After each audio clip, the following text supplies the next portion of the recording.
Wear those cool surgical masks. All the time. Yeah. You know, when we were doing Full Metal, I fell so in love with that show by about episode 30, 35, when we were deeply into it.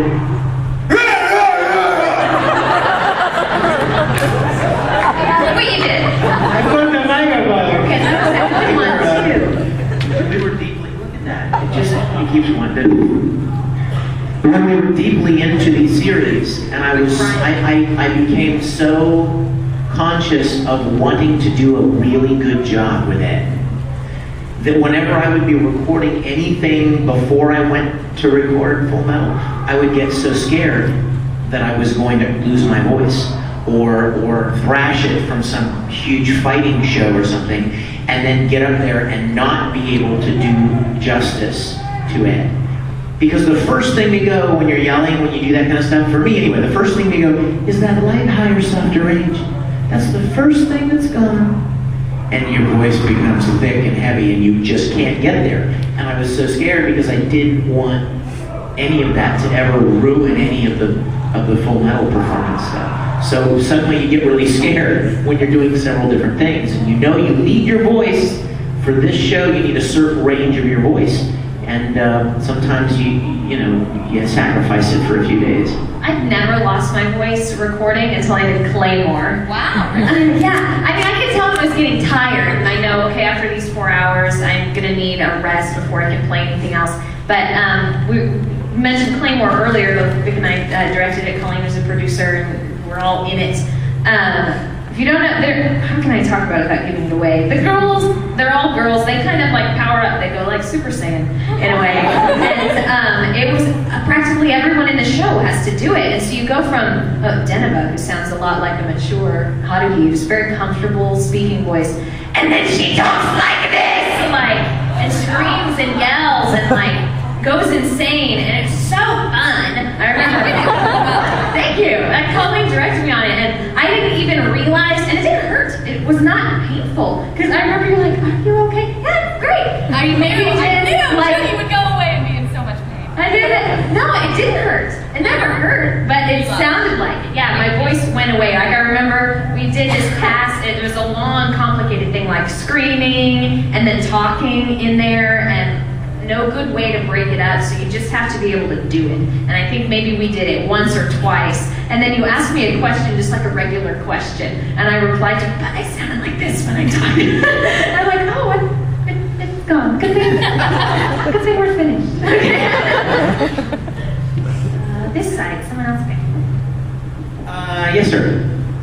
Have there been any other voice actors that have inspired you over the years? Any other voice actors that have inspired us?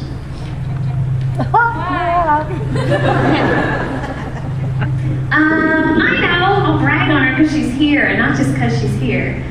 But I remember being, Colleen, I'm inspired by Colleen. Yes. She probably showed up maybe 6 months, 6 or 7 months before I got there. But I remember just being really amazed once I started directing, which was not very long after voice acting, only a year or so, at how quickly you can work. And how well you pay attention. When we mentioned previewing scenes in Japanese, and some people can record with 1 or 2 lines at a time, but Colleen would like to do as much as you can see on the screen. I'll record that. I thought, wow, that's impressive. So I always called her Colleen the Machine. Oh my God, someday. And so there are a lot of us now who love to work that way. Yeah, I'm totally inspired because of you. I'm like, I need to figure out how to do that. And she can watch it in Japanese, and while it's going on and looking back and forth with the script, and automatically make changes. Like, that line's long, that line's short. I'm gonna contract these words or throw in some little stuff. So I was very inspired by her work ethic and how professional she is. And then another person, and I think everybody up here will agree, Lucy Christian. Oh, gosh. Because she's just like the most talented person I've ever met, and is so unaffected by it. And Monica Rial. Yeah. She just never, ever gets unhappy. She is never rude. She never tries to direct something. She's just cool. And most she does when she doesn't like things, oh, boo. That's the most unhappy I hear. I'll do it again. There are too many voice actors that I have a great deal of respect and admiration for. So many that I've been in shows with that I hear their performances and I'm like, man, that's awesome. They're good. There's so many. I mean, these two especially, and then plenty more. I mean, gosh, I won't start naming them because there are just too many. But just about everybody that anybody that you see whose name you see regularly on a show, on different shows, are there because they're really good at what they do. And see, now it works when you drop it.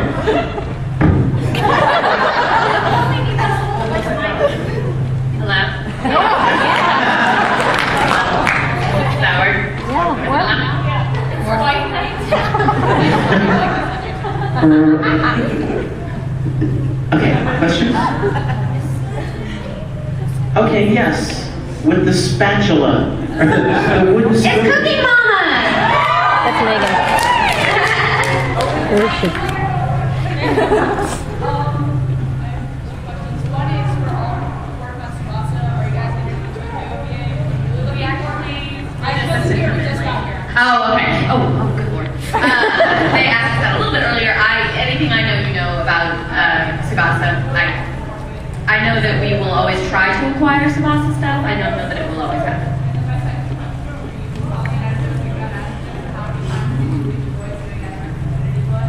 Actually, Esther never. Esther was,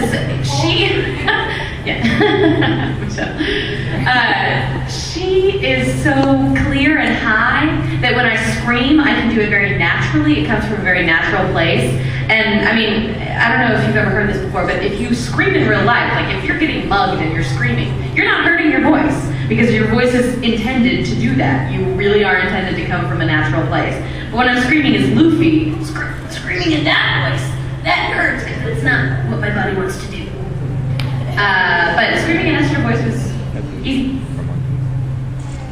If loud and annoying, but easy. All right, fine. This gentleman right here, who I remember. Hello. Hello. How was it like when you were working on the One Piece stuff, starting in the middle of the show and then going back to the beginning? Totally, so much fun. Did you guys? I liked it. I liked starting in the middle because you got right into the heart of things really early on, and because we got to jump in with all of the characters. So when we actually went back and started from the beginning of One Piece, it was like, where's Chopper and Robin? And everybody's gone. It was just me in a barrel. Welcome to my show. But I really liked starting in the middle. I wish we could do every show that way. Although I'm very concerned that having started in the middle, now that we're about to catch up to where we started, that I'm going to start hearing those episodes again and be like, well, that voice changed. What a cool question. I'm kind of dealing with a similar situation because I thought it was neat picking up in the middle, and I directed some. I think you guys have done 30 episodes or so, and when I finally got to do some, maybe less than that. But it was totally fun because, you know, shows of One Piece's nature, shows like One Piece and Dragon Ball, there's a lot of filler and a lot of doing the same thing for 2 episodes. But by then, since everyone had already been introduced, the story just seemed to be flowing along a lot better, and I thought that was neat. It was interesting to do the movie, the One Piece, the Alabasta movie, and then over a year later, start finally working on those Alabasta episodes. That's what we're doing right now. Which is what we're working on right now. So I was really looking forward to it. But there's some things that I found in doing those moments in the show, I didn't enjoy as much as doing them in the movie, because the movie